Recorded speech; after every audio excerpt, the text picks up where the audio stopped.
Welcome back to our fourth installment of Pillars of Creation. As you can see, Mike and I are alone today. Unfortunately, our guest that we were supposed to have on the show had some unforeseen circumstances happen, and so that person will be joining us in a later episode. But today it's just me and Mike. So we just got finished talking about Adam and Eve, the consequences, and now we move on to Cain and Abel. We're going to talk about Genesis chapter 4 and Genesis chapter 5. But before we do that, I want us to, just so we can keep all of this in context, Genesis 4 and 5 is coming out of context of Genesis 1, 2, and 3. So Jordan, simple thing here. Can you sum up Genesis 1, 2, and 3 in less than 90 seconds? Yeah, so we got Genesis 1. We have a benevolent creating God who rests after his creation, that everything is focused on his rest and everything is good that he has created. And he goes on to create man and woman, and that's kind of their purpose was what? Their purpose was to work the earth, to multiply, to create, to join in God with creation. Yep, exactly. And God puts him in the garden, and we see a more focused view on humanity, and we have God creating man out of the dirt, and then woman out of man to be his helper, to help man in that same co-creating role with God and man. Mm-hmm. But then we see the fall come with temptation. There's still some chaos that gets brought back into creation. And that comes in the form of? In the form of a serpent. Okay. And Eve takes the bite from the tree of the knowledge of good and evil because humanity wanted to define that for themselves. They wanted to be like God. They wanted that power to be able to discern those things. And unfortunately, we get the consequence of that.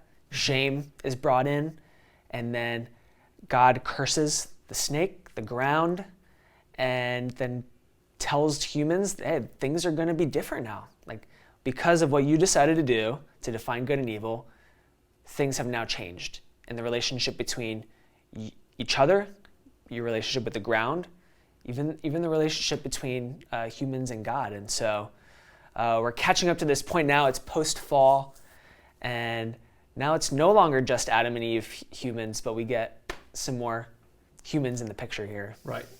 They're going to be fruitful and multiply, but that's going to multiply the problems as well, mm-hmm. And that's what we're going to see. And we're going to see a continuation of the curse and actually a deepening of the curse today in today's story when we talk about Cain and Abel. So in chapter 4, we're going to go through this story and look at some things quickly. And I would say this is one of those stories that a lot of people know. If you ever went to Sunday school, you heard about Cain and Abel, and it's interesting that probably the most common application would be this: you need to be, at least that's what I remember growing up. You need to be good to your brothers. There was 4 of us boys, so this application was, don't hit your brothers like Cain. Be nice, But I come from brothers too, two younger brothers. So yeah, that is a great application there. Come on, Mom. I'll tell you. Although every once in a while, I'm sure the parents kind of like, yeah, they deserved it. Wow. So we're getting the hurry up sign. Okay, let's hurry up. So let's go ahead and let's look at chapter 4, and let's talk about verses 1 and 2. Yeah. And first of all, let's sum up the story, and then we're going to quickly move through the verses. We have Adam and Eve. It says here that they had sex, they made love, and she got pregnant, and they had a son, and his name was Cain. Cain is the older son, and then we have Abel. He's the younger son. And the next thing we know, Cain is a shepherd.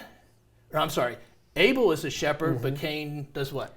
He's a farmer. He's a farmer. Yeah. So he's bringing fruits of the land and whatever that might be. I haven't seen exactly what kind of farmer he was, but he's farming. Mm-hmm. And they are bringing offerings to God. God likes Abel's.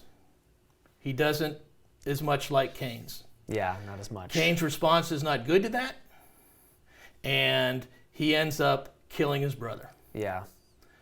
God comes to Cain and confronts him with that, And that's really the next step. But let's go back over the story here, and let's look at this. In verses 1 and 2, it says, first of all, as we said, Cain was the older brother. And what does the word Cain mean? Because what we're going to see is very often the names here mean something to the story. Yeah. So what does Cain mean? You know, I've actually heard two, and maybe this has to do something with the Hebrew, but one part is it's acquired, that his name means to have acquired. And the second part has been told to me is more of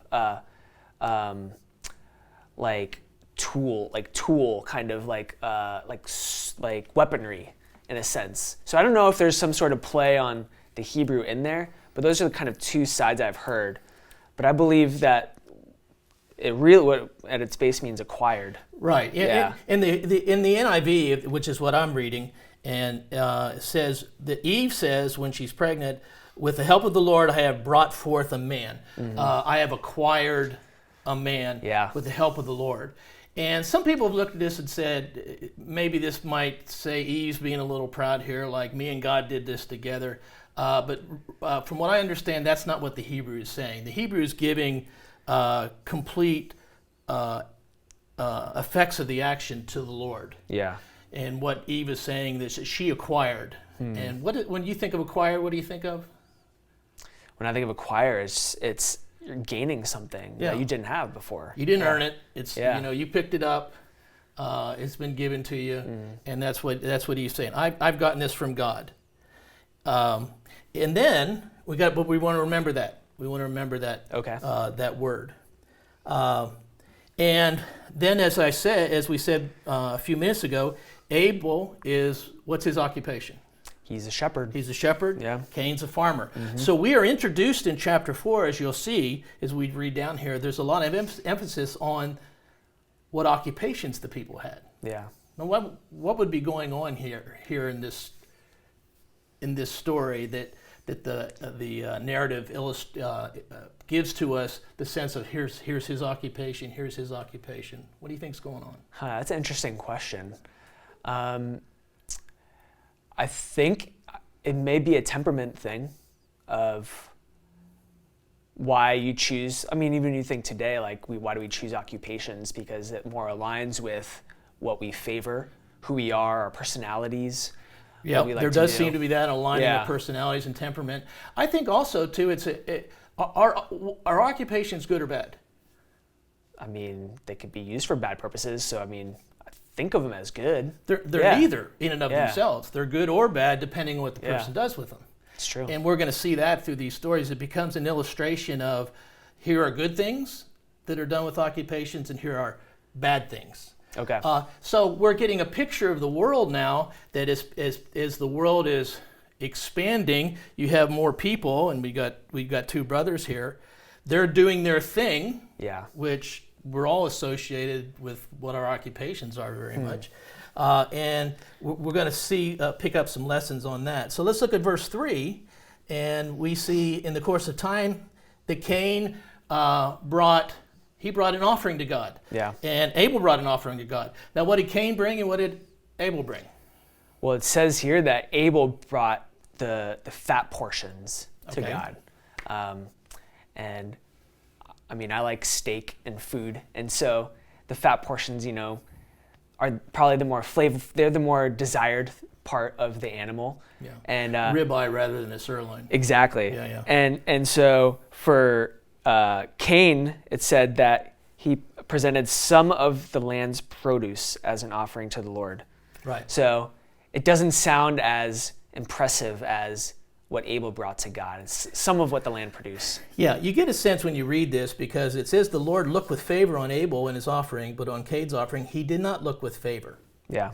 So before we get on to Cain's reaction, God's response to that is, I like Abel's, Now, why?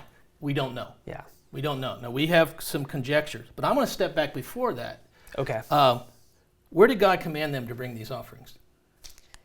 It doesn't say. It doesn't say anywhere. He doesn't say. So what we want to see here, first of all, is this the first time that we see people bringing sacrifices, offerings to God, not out of command, but out of bringing something to God. Yeah, bringing something to God, yeah. Now, let's we see sincerity on Abel's part. We don't see anything mentioned about Abel here about there being anything wrong. So there is sincere, innocent in what Abel does. Yeah. So this is something God's pleased with. Like he's not trying to just one up his brother. Right. Like siblings. There's no sense of competition on his part. Yeah. Although personally, as being the older brother, I know those little brothers are. Were you the older brother? I'm the older brother too. Yeah. See, we did that, but we're being told to move on here. So, so God doesn't. We're not seeing where God commands this. Yeah. So we have people. What you would hope be out of gratitude to God are bringing offerings to God. Yeah. But yeah, there's something wrong with Cain. There's something wrong with the situation here. Yeah. Now, it's been suggested, we can look at that and see what, I even read a book that I kind of disagree with. Goes, we can see that the reason that God rejected Cain's offering was he didn't bring the best. Maybe that's the case. Yeah. Maybe that's hinted here. But does it ever really say why God doesn't like his offering? It doesn't say, and I think that's for a reason. I think that is for us to meditate on and think about in our own lives. Yeah. But it doesn't outright say the reason why. Yeah. And and again, I get the sense, and this is probably just meditating, and it doesn't say this in a lot of detail, but right away, when Cain, what is Cain's response when God looks at favor on Abel, but he doesn't look at favor on Cain? There's something going on, I believe, in Cain's heart, because let's think about a father. I heard this illustration in a podcast. What kind of father has things brought to him by two different sons and says to the one, I love that, but I don't like yours? Yeah.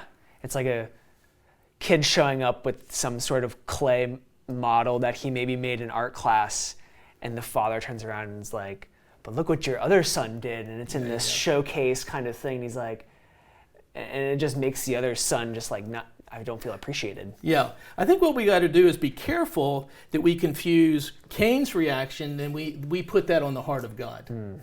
I think there was something about Cain where God says, I don't like what I see here. Or something like within Cain that wasn't because right. Because what does he say to Cain when Cain responds the way he does? He asks the question in verse 6. Yeah. Why are you angry? He says, well, I'm looking at the CSB, which is different than the NIV. Sure. So it says, Cain was furious and he looked despondent. And I know some talk about like his countenance fell. Okay. Let's talk about that. This is important. Yeah. The ultimate emotion that Cain comes to is what? Anger. Yeah, anger. Rage. And if you don't see it here, you're really going to see it when he kills his brother. Yeah. But before that happens, before Cain goes over the cliff emotionally, what would you suspect happens in Cain's heart as he goes through this? Yeah. And I say that for us to all consider in our own hearts. When we look and we say, man, I crossed the line here. But the question is, what led up to that line that I crossed? What kind of emotion do you think? What was the first thing you think Cain thought when God says, I don't like what I see here, Cain? Yeah. Well, I think, and it doesn't say, but this could have been over a period of time. Like maybe this was more than one sacrifice, and continuously the same thing kind of happened. But I mean, the first thing I feel is that he probably feels a sense of shame because he probably takes it upon, not that God's rejecting my sacrifice, he's rejecting me. Yeah. And that probably stews within him. Yeah. And now it's not just about what I've brought, it's who I am that I'm being rejected. So shame means embarrassment. Yeah. What's that going to lead to? It leads to insecurity. Insecure? What would you be insecure about? My abilities. Yeah. My relationship, my standing with God, the Creator. What Cain grew up with the name acquired. He was acquired from God. Therefore, everything depended on God. And now he's thought, and we go back to that question of, everything you are, you're going to use it for good or bad. Yeah.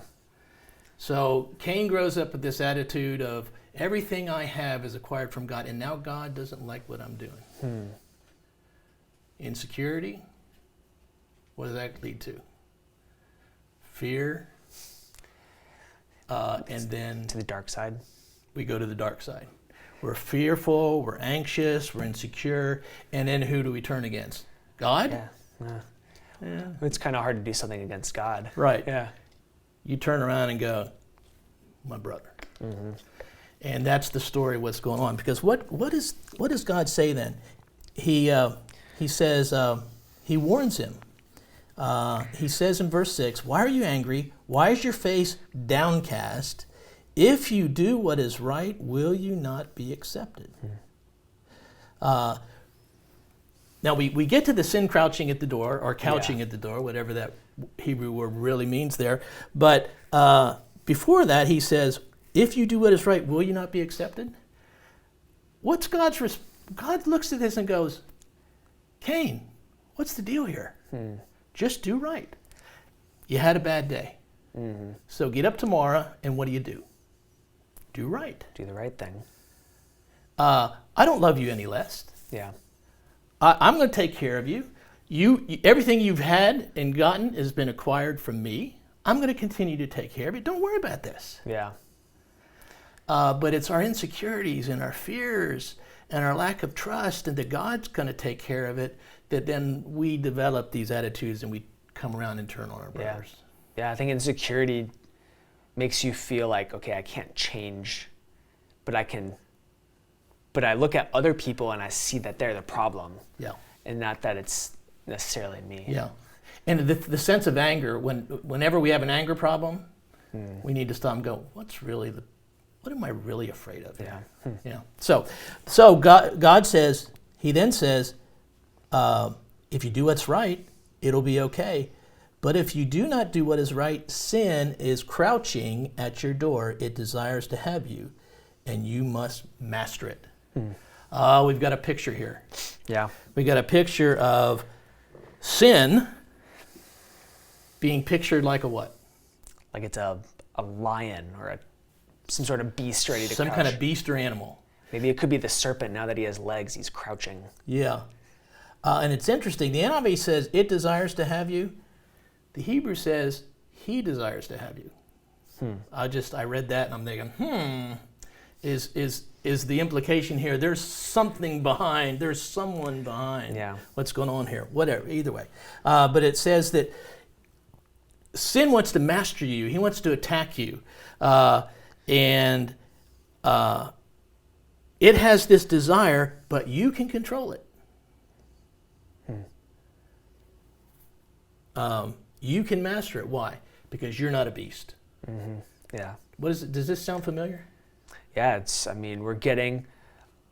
it mirrors the Adam and Eve account the fall. Yeah, we're gonna here in just a second. We're gonna go through. I want you to think through the mirroring of what happens at the tree of the knowledge of good and evil with Adam and Eve and the serpent and what's going on here, because it's like right down the line. The same thing. You've got a beast that's wanting to master you because of desire, but I'm telling you, you don't have to do that. Yep. You've got the choice. You've got the choice.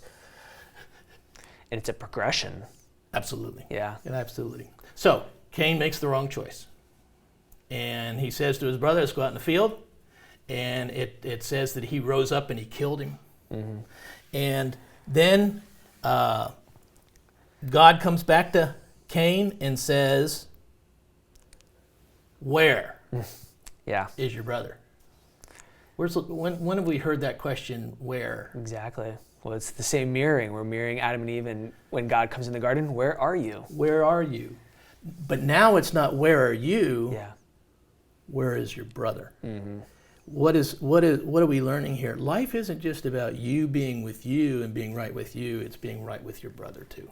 Yeah, we have a responsibility for ourselves that we have to take, and a responsibility for our brothers and sisters. And Cain's response is, I don't know.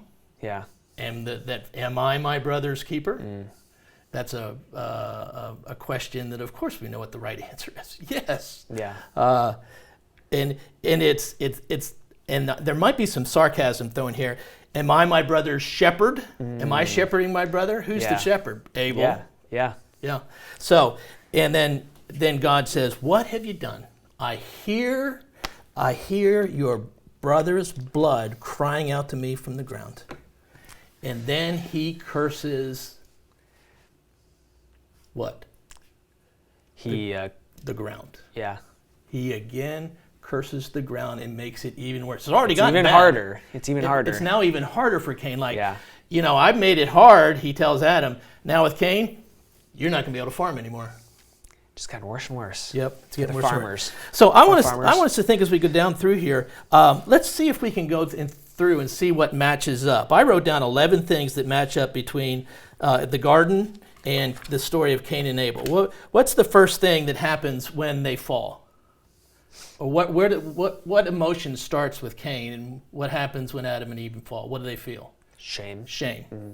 And then what happens when they carry through and sin overcomes them? Then what do? When sin overcomes them and they're like tempted, is that what you're asking? After they give into temptation, then what do? They point fingers. Before they do that, they hide. They hide. They hide. What does Cain do? He hides the body. Yeah. I don't know what in the world he was thinking. God's not going to know that. Why would you also kill someone in a field too? It's kind of like a bad place to kill someone, maybe. Yeah, I think there might be something about that. Yeah. I'm not sure. The next thing is God comes along and says, "Where are you? Yeah. Where's your brother?" Mm-hmm. And the response is a lie. A lie, yeah. They both lie.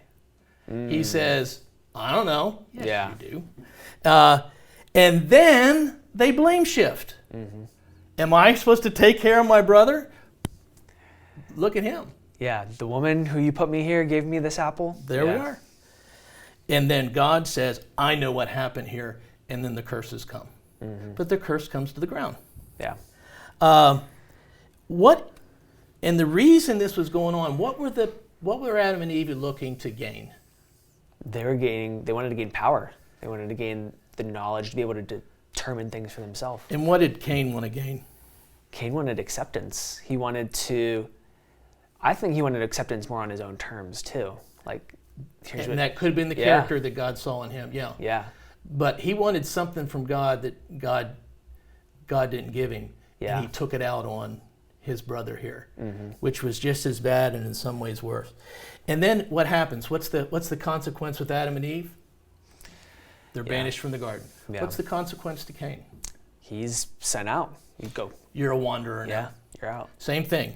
The Hebrew there is that you're a trembler and a wanderer. There's kind of a rhyming thing in Hebrew. There's a play on words that you're a shaky, scared wanderer. Interesting. Now, I didn't know that. And but Cain's response is, this is too much because now everybody's going to want to kill me.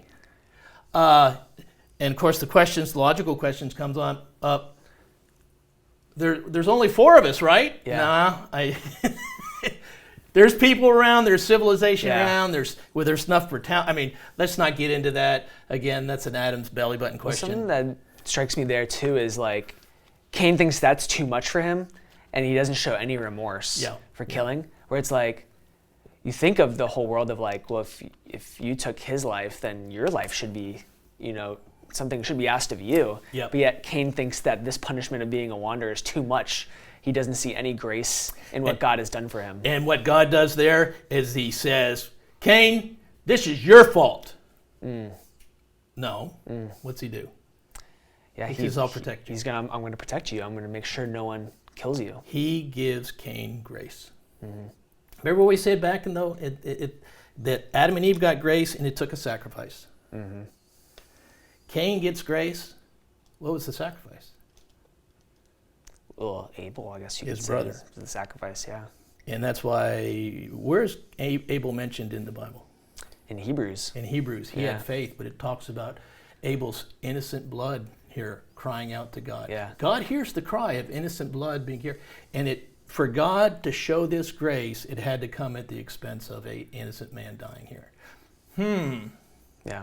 Think about that for a little bit. Yeah. Think about the foreshadowing I don't think the Hebrews necessarily saw that at this point, but we look back and go,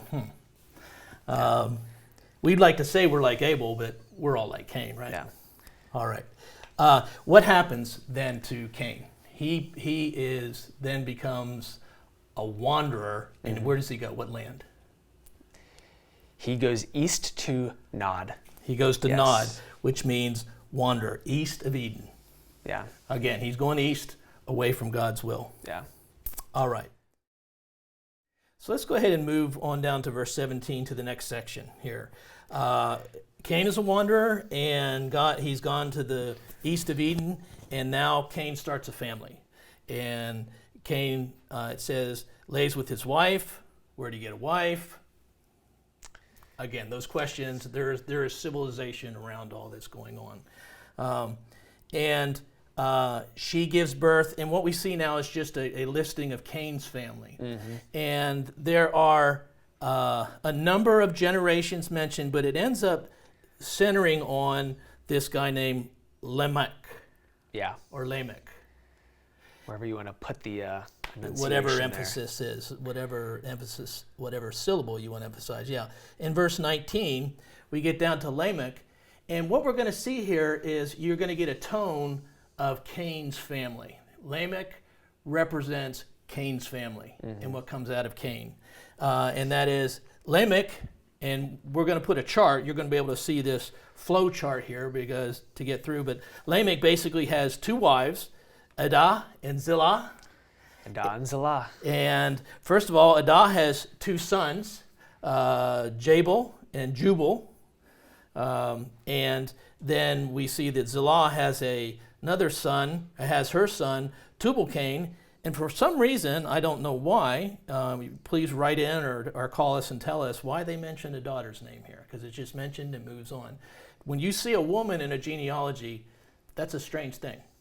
There's some importance. But there's a reason for it. I just don't know what it is here. But these guys, what we're identified in Lamech's family, first of all, these sons by their occupation. So Jabal, what is he? He is He's a shepherd. Nomadic herdsman. He's a nomad. A nomad wandering. He's not a shepherd like Abel. He's a shepherd that wanders around. Yeah. What's the sense of being a nomad now?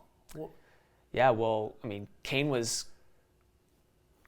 the consequences wandering around. And so now it's almost a reversal of this, all right, we're settling down to now we're just kind of wandering around. Is civilization improving? Yeah.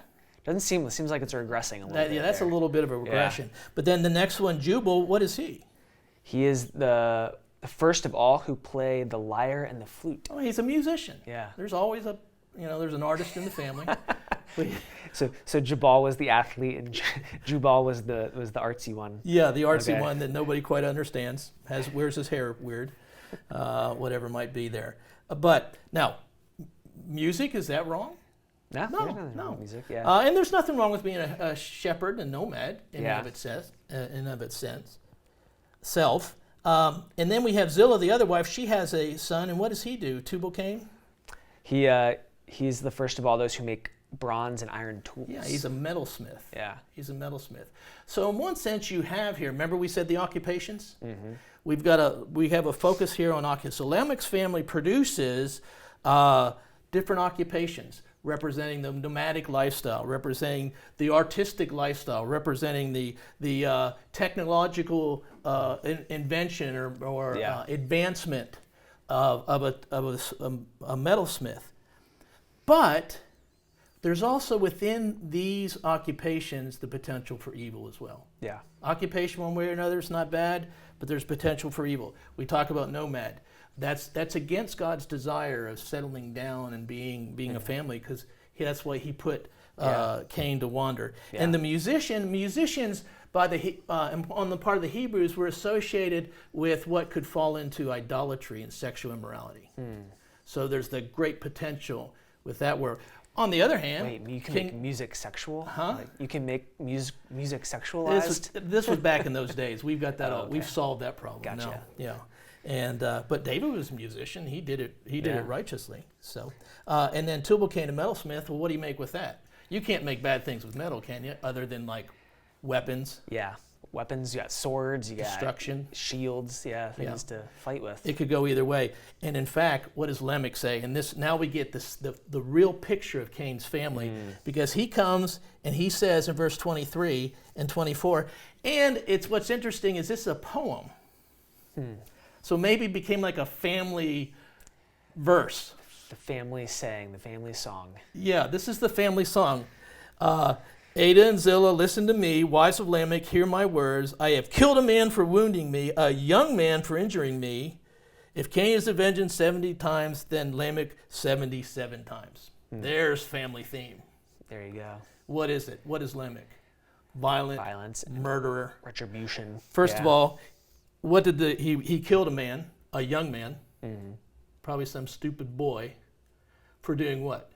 For wounding him somehow. Yeah, no eye for an eye here. You and me, I'm going to kill you. And if anybody dares to try to get back at me, I'm going to get your family back 77 times. Well, I think they mentioned the eye for eye, which we kind of see today, like, okay, like that makes sense. That was something that came along in Babylonian times, the whole eye for eye thing, because like we see here, it very much was so. If you're going to hurt me, well, I'm going to kill your family. Yep. And we've looked in the past and we've seen eye for an eye as like, oh, that's the bad way, but forgive your neighbor is the good way. No, an eye for an eye was a limitation on punishment. Your eye is equal to my eye. Yep. Yeah. We will only take it far as equality, but he's 77 times. Yeah. And so what do you get a picture here? You get a picture of violence and murder, and this guy glories in it. Yeah. That's Cain's family. That's Cain's line. And we didn't even mention that he has 2 wives. So he introduces multiple marriages. Yeah. Or at least it's introduced in Genesis there. And it's not, God doesn't ever show his approval for this. No, he didn't say go marry a second woman. Yeah. But it became a very societally based thing. Yeah. And even when you get to the Hebrews and the Kings, you definitely have multiple wives. And someone say, was that okay? That's the way society was. You went with it, of course. You see that some could really take it out of bounds to their own destruction, and that's what Solomon was all about. Yeah. But I digress. We know that the story is going to change here because it says Adam lay with his wife again, and she gave birth to a son. And who's this? We get the third son, Seth. Seth. This is someone who Eve recognizes as replacing Abel. And if you were going to see a chiasm here, and I don't know that I see certainly parallel to Genesis 2 and 3, but I'm not sure where the chiasm here, but your bookends in this story are Adam lay with his wife and Adam lay with his wife again. Yeah. And then in the middle of that, we see the heart of that somehow. We'll have to identify the center point somewhere. But he goes on to talk about Seth's family. And that's what chapter 5 is. Now with chapter 5, we get to, and we're going to go over this real quickly, but we get to our first full-out generational list. Yeah. And we have a picture of a generation under Cain's family, but the purpose of that is to tell us about Lamech. We're getting to what things have become. Yes. It's gotten worse. And that's the point. We're seeing this fall and this digression, and then just see a downward spiral. Yeah. Now, Genesis doesn't spend a long time talking about the rotations and the spiraling. Yeah. It goes from here to here, and we're going to see it goes down. Yeah. And then we get something else that comes along. But in Genesis chapter 5, we get one of those generations. And remember when we said Genesis is broken down in 11 times, where it says, these are the generations of. Here's our second one. Yeah. And this is the generations of the heavens and earth. Now, this is a generation of Adam. Yep. Adam's line. Okay. Now, we're not going to go into this a ton other than to say we want to point out some things. And the thing that people usually look at right away and say, did Methuselah really live to be 969 years? It is the Methuselah chapter here. Yeah, this is the one where like those guys live so long. Yeah, they're given a lot. They're given a lot of long ages, and I'll just say there can be different reasons, a way of looking at that, but I believe in these years that this is a case where Eastern literature, Yeah. the numbers are symbolic. There's a symbolism to that. I'm going to just give some quick illustrations to that. But you had said this was a common thing in societies and civilizations then. It is a common theme for generational lists to have men living extremely long periods of time. If we look at Babylon and some of the lists they had for kings in their generations, I mean, you're looking at 20,000, 40,000 years that these kings had lived. Yeah. So these guys would have been spring chickens when they died compared to some of these. Compared to them. The Babylonian kings, yeah. And the purpose of that was to elevate them in their importance and things like that. What's interesting, though, in the Babylonian civilization, they were all kings. When we see in the book of Genesis, these are regular people. Yeah. So we're seeing a different God here because he's not dealing just with the kings that are abusing the people. This is all people. Yeah. And I want you to answer these questions as we go through this when we talk about symbolisms. There are how many generations here? Do you know? There are 10 generations. 10 generations. Remember that? Remember that specialness of 10 and the number of times the number 10 is in Genesis 1. 10 is a special number. What's another very special number? The ones we talked about, we got 7. Okay, 7. Let's count down. Who's number 7 in this generational line? Number 7, we get to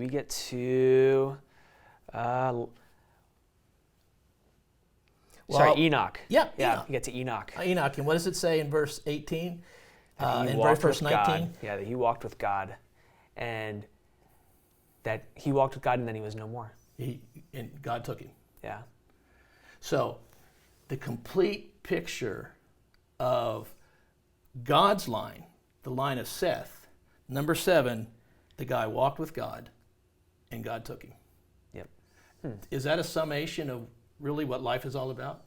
And it says it twice here. Yeah. And as Alan was sharing with us earlier, that when you said something twice in Hebrew, that's how you emphasize it. It says twice, he walked with God. He walked with God. Underline it, put an exclamation point. This is important. So the point of this generation ultimately is Enoch walked with God, and God took him to be. All right. What we're doing with symbolism, and we're doing with 10. The number 10 is complete, and Adam is the first one. Who's number 10? You're down to Noah. Noah. Noah's number 10. Noah means rest. It's another Hebrew word for rest, but Noah means rest. Rest is coming around again. And next time, we're going to pick up with Noah. Yeah. Next time we're going to look at Noah and God and why God doesn't give up on humanity no matter what. And so to prepare for our next segment, please go back and read Genesis chapter 6, 7, 8, and 9. And if you're joining us on the Zoom call, we're going to take some time for some Q&As. And we're going to give them a special little assignment with the flood. What was it? You remember? Oh, we go through the flood. And look at the story of Noah and the ark. That's right. And see how many comparisons you can make with Genesis 1 and God's creation. Thanks for catching that. Yep. We'll join you guys next time.